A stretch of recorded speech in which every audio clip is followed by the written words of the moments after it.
Europe. Vincent Hervouette, le président Macron était en Algérie puis au Qatar alors que Donald Trump reconnaissait Jérusalem comme capitale d'Israël, créant une grande émotion dans le monde arabe. Est-ce que tout cela va infléchir la politique française ? Emmanuel Macron hier au Qatar. Rafale, Airbus, métro, tramway et assez de blindés pour faire un embouteillage. Ça vous coûtera 11 milliards et quelques. C'est une affaire, monseigneur. Il y a un mois, le président à Abu Dhabi, un accord pour un fonds d'investissement, 2 corvettes en haute mer, de l'eau, du solaire. On vous enverra la facture. Eh bien, ça rappelle Tintin.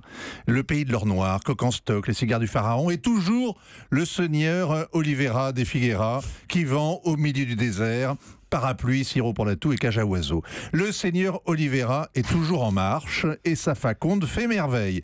Sauf qu'il a des clients arabes, pas une politique arabe. Il a une chaise sur le pas de sa porte, pas un siège au Conseil de sécurité. C'est un homme paisible, mais il ne prétend pas imposer la paix à l'horrible docteur Müller qui complote une guerre pétrolière. Les présidents français font exactement comme le seigneur Oliveira, prêts à vendre à peu près n'importe quoi, mais en plus, ils voudraient qu'on les prenne pour Tintin. C'est-à-dire pour Tintin. Le président a fait savoir mardi qu'il avait téléphoné à Donald Trump pour le mettre en garde sur Jérusalem. C'est une façon d'afficher son standing et son opposition. Ça manifeste aussi évidemment les limites de son influence, car le Donald n'a pas changé d'avis, pas plus que l'invitation du 14 juillet ne l'avait dissuadé de dénoncer l'accord sur le climat. Le président Macron a donc désapprouvé, mais il n'a pas condamné. À quoi bon se fâcher ? Tout à l'heure, au Conseil de sécurité, la France dira qu'elle ne reconnaît aucune souveraineté sur Jérusalem.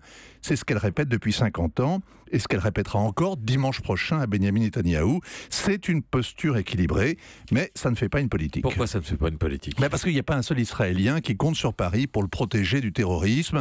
Il n'y a aucun Palestinien qui imagine que la France puisse empêcher la colonisation. La France n'a pas les moyens de donner des garanties de sécurité. Elle peut quand même se rendre utile, comme ce matin, en faisant la quête pour le Liban.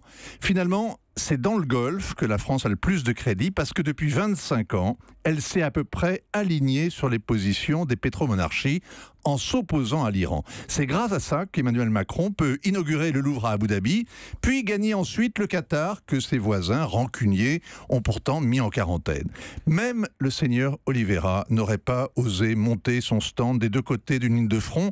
En fait, c'est plutôt l'horrible et l'élégant docteur Müller qui manipule les uns et les autres qui ressemble le plus à un diplomate français. Vincent Hervouette. Hélène ? Oui, vous avez l'air de dire, Vincent, que la posture d'équilibre adoptée par la France est une posture d'impuissance, en fait. Mais que faire d'autre ? C'est vrai que quand on n'a pas de main, elle reste propre. Mais il y a quand même une chose qu'il faut voir, c'est que la France a un intérêt immédiat à être bien avec tout le monde.